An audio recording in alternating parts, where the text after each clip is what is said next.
15 दिसंबर 1873 की शाम थी। बंकिम चंद्र चट्टोपाध्याय उस समय बंगाल के मुर्शिदाबाद जिले में डिप्टी कलेक्टर के पद पर कार्यरत थे।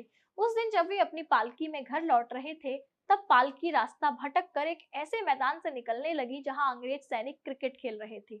मैच का नेतृत्व कर रहे कमांडिंग अफसर कर्नल डाफिन को यह नागवार गुजरी कि एक भारतीय अधिकारी की पालकी उनके मैच के पास से निकले। उन्होंने बंकिम बाबू को जबरदस्ती पालकी से नीचे उतार लिया और अपमानजनक ढंग से 4-5 घूंसे मारे।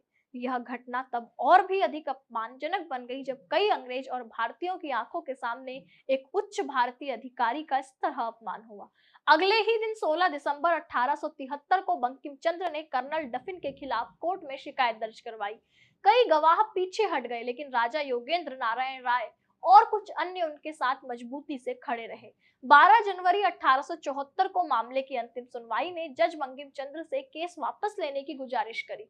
बंकिम चंद्र तैयार हो गए, लेकिन एक शर्त पर कि कर्नल डफिन को अदालत में सबके सामने माफी मांगनी होगी। और ऐसा हुआ भी। हजारों लोगों के सामने एक ब्रिटिश अफसर ने एक भारतीय से क्षमा मांगी। इस अपमान ने कुछ अंग्रेज अधिकारियों को अंदर तक हिला दिया। उन्होंने बंकिम बाबू की हत्या की गुप्त योजना बनानी शुरू कर दी, लेकिन राजा योगेंद्र नारायण राय ने यह खतरा भांप लिया और उन्हें ललगोला में रहने का आमंत्रण दिया। ललगोला के एक शांत मंदिर आश्रय में रहते हुए बंकिम चंद्र के मन में एक ही सवाल बार बार गूंज रहा था कि देश के लिए मैं क्या कर सकता हूँ।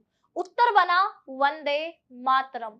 31 जनवरी 1874 की रात बंकिम चंद्र ने कलम उठाई और लिखा वंदे मातरम। यह सिर्फ एक गीत नहीं था, यह उनके आत्मसम्मान, अपमान और देश प्रेम से निकला हुआ आह्वान था, जो आने वाले हजारों क्रांतिकारियों के लिए प्रेरणा बन गया। इसके बाद बंकिम चंद्र ने अपना प्रसिद्ध उपन्यास आनंद मठ लिखा और इस उपन्यास का ही यह हिस्सा बना वंदे मातरम, जो 1882 में पूरी तरह प्रकाशित हुआ। ब्रिटिश सरकार इस पुस्तक में छिपी क्रांतिकारी भावना से घबरा गई। उन्होंने बंकिम चंद्र पर मानसिक दबाव डाला कि उपन्यास में बदलाव करें, लेकिन बंकिम चंद्र ने 1885 और 86 में सरकारी नौकरी से इस्तीफा देकर लेखन को ही अपना धर्म बना लिया। उनके शब्दों ने इतिहास रच दिया और आज वंदे मातरम भारत का राष्ट्रगीत है।